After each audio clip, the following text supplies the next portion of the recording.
The वाउंटेड snack eight hood अनफॉल्स मतलब है जख्मी सांप अपने फन को फैलाता है। जख्मी सांप। इस लाइन का पूरे का अर्थ है जख्मी। वाउंडेड मतलब जख्मी होता है, स्नैक मतलब सांप, हुड मतलब फन, अनफल्स मतलब फैलाता है। ठीक है, तो लिख ले जख्मी सांप अपने फन को फैलाता है।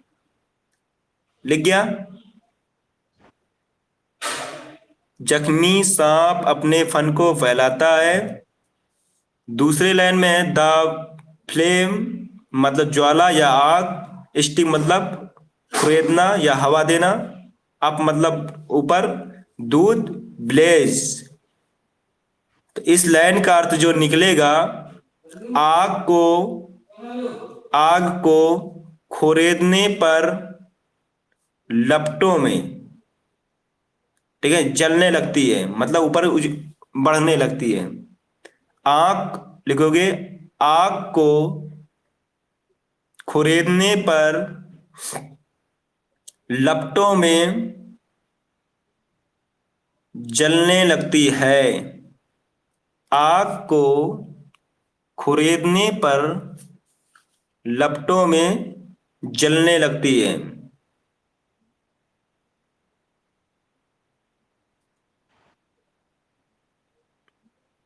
तीसरा पॉइंट है the desert air resound the call. Desert मतलब रेगिस्तान, तो लिखेंगे हवा रेगिस्तान की हवा आवाज करती है एक घायल। रेगिस्तान की हवा आवाज करती है एक घायल और गुस्से नाक शेर की तरह। इसका मतलब होता है गुस्सेनाक, गुस्सेदार। ठीक है, तो इस लाइन का पूरा अर्थ लिख गया होगा दोनों लाइन का। रेगिस्तान की हवा आवाज करती है एक हार्ट स्टेल मतलब घायल। ठीक है, इन दोनों का मतलब क्या होता है, हार्ट मतलब ऐसे दिल होता है। ठीक है, पर इनका दोनों का अर्थ निकाला जाएगा तो मतलब घायल कह सकते हैं। घायल और गुस्सेदार शेर की तरह। ठीक है, लायन मतलब शेर। अगला इसका अर्थ लिखेंगे the cloud puts forth its deluge strength. इसका अर्थ लिखेंगे बेटा, बादल पेश करता है, पुट माने रखना या पेश करना, क्लाउड मतलब बादल। बादल पेश करता है स्ट्रेंथ मतलब ताकत, ताकतदार या ताकतवर। बादल पेश करता है ताकतदार, ताकतदार, मूसलाधार, ताकतदार मूसलाधार बारिश को। बादल पेश करता है ताकतवर मूसलाधार बारिश को। इस वाली लाइन का लिखेंगे अर्थ, वेन माने जब, वेन माने जब,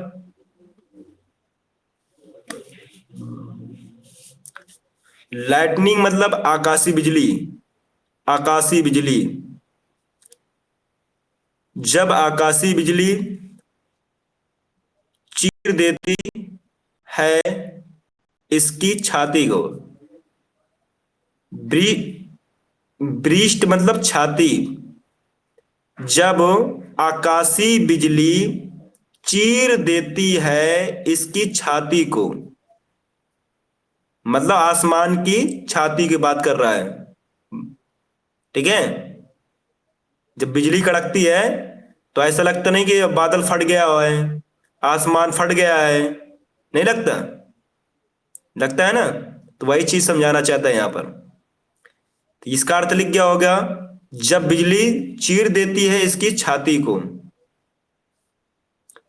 अगले लाइन का अर्थ लिखेंगे, वेन माने जब, द सोल माने आत्मा। जब आत्मा को,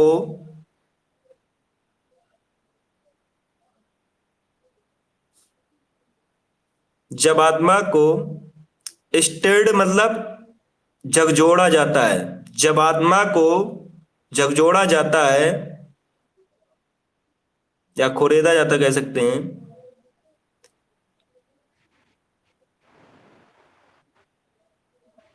जब आत्मा को झकझोड़ा जाता है, डीप मतलब गहराई, इसकी गहराई तक, इसकी गहराई तक,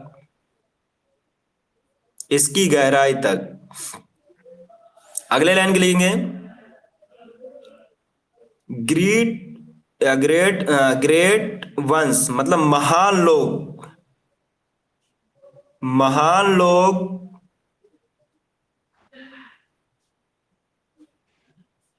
महान लोग प्रदर्शन करते हैं,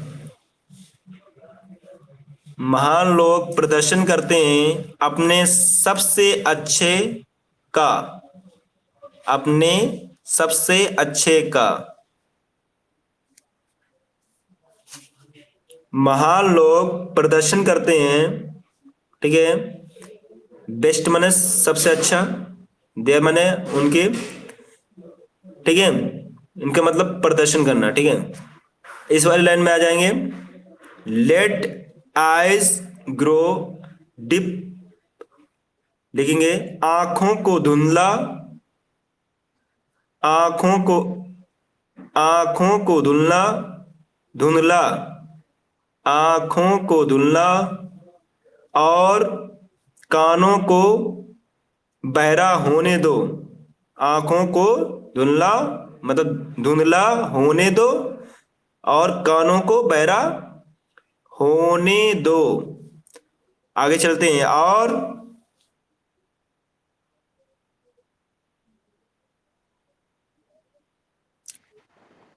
फ्रेंडशिप मतलब दोस्ती, और दोस्ती, हाँ, खत्म होने दो, और प्यार को धोखा देने दो। बिट्राय मतलब धोखा देना, बिट्रे मतलब धोखा देना, इसका मतलब धोखा देना होता है। और प्यार को धोखा देने दो।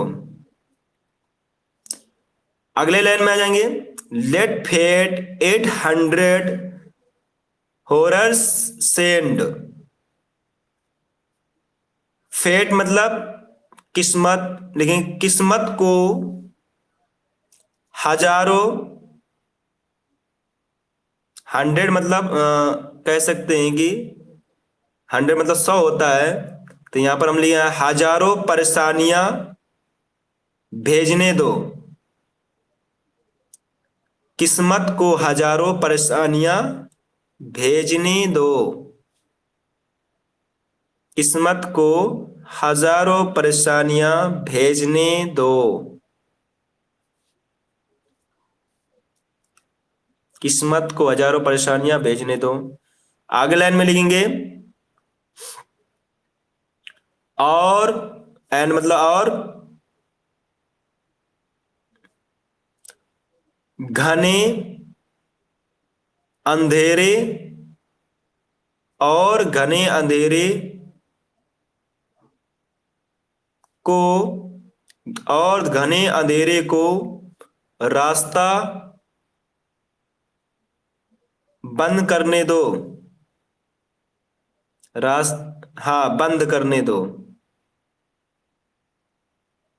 और घने अंधेरे को रास्ता बंद करने दो।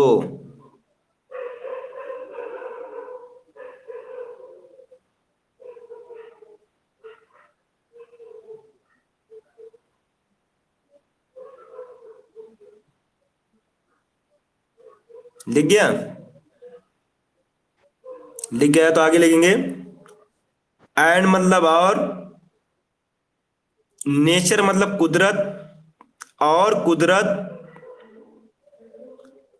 कुदरत भी अपनी नाराजगी,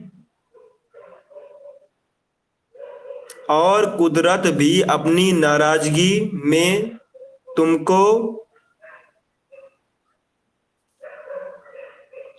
और कुदरत भी, और कुदरत मतलब खुदा, अल्लाह, ठीक है।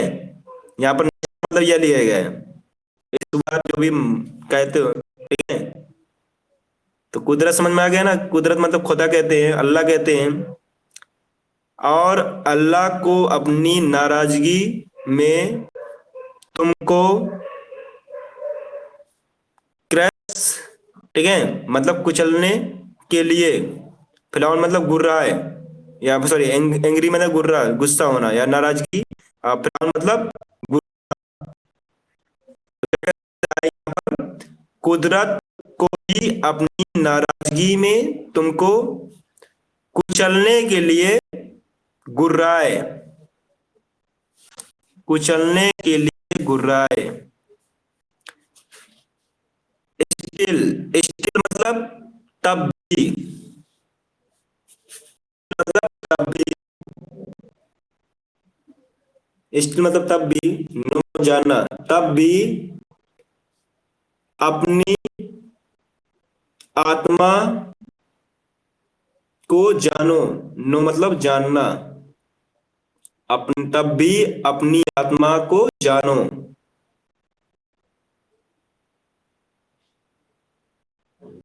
तब भी अपनी आत्मा को जानो।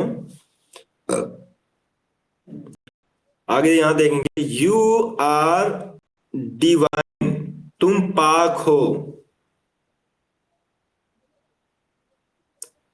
मतलब तुम पाक हो, मतलब यहां पर समझ कह रहा है कि तुम अपने आप को हमेशा पाक मानो, तुम्हारी आत्मा पाक होती है, ठीक है। तो यहां पर इसका अर्थ है तुम पाक हो। मार्च मतलब मंजिल, हाँ लिख लिया तुमने, तुम पाक हो। मार्च ऑन एंड, लगातार मंजिल की ओर। हालांकि इसमें कुछ ऐसा अर्थ नहीं निकल रहा, पर यहाँ पर कुछ इसका अर्थ निकाला जाएगा। मार्च मतलब मंजिल होता है, ठीक है, या मंजिल की ओर बढ़ना होता है। मार्च मतलब अपनी मंजिल की तरफ चलना होता है, ठीक है, अपने रास्ता तय करना होता है, ठीक है। मान लीजिए कहाँ तुम्हारी मंजिल है, उसके लिए रास्ता मतलब उसकी तरफ बढ़ना, तो वही मार्च का मतलब यहाँ पर मंजिल की ओर बढ़ना, ठीक है। लगातार, यहां से इसका अर्थ लिखेंगे, लिखेंगे आप, लगातार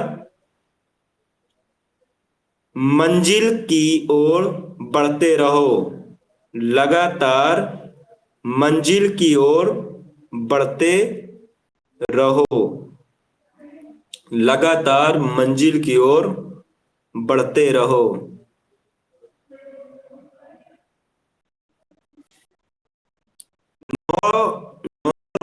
राइट, ना दाईं ओर, ना दाईं ओर,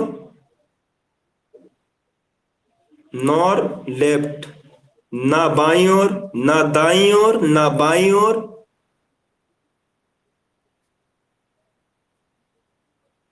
सिर्फ मैंने सिर्फ लिया गोल, अपनी मंजिल की ओर, ठीक है। ना दाएं मुड़ो ना बाएं, देखो, ना दाईं ओर ना बाईं ओर, सिर्फ मंजिल की ओर, ना दाईं ओर ना बाईं ओर, सिर्फ मंजिल की ओर, अपनी लक्ष्य की ओर, जो टारगेट है, मतलब टारगेट की ओर हमेशा बढ़ते रहो, ठीक है। अब क्लास में आपकी खत्म करते हैं यहीं पर। लिख गया ना? अभी नहीं लिखा? हेलो, लिख गया ना? हाँ तो अब कल क्योंकि काफी हो चुका है, अब यहीं पर हम अपनी अपनी किताब, ओ सॉरी, क्लास को समाप्त करते हैं, ठीक है। आप लोग पढ़ाई करिए अच्छे से। चलिए।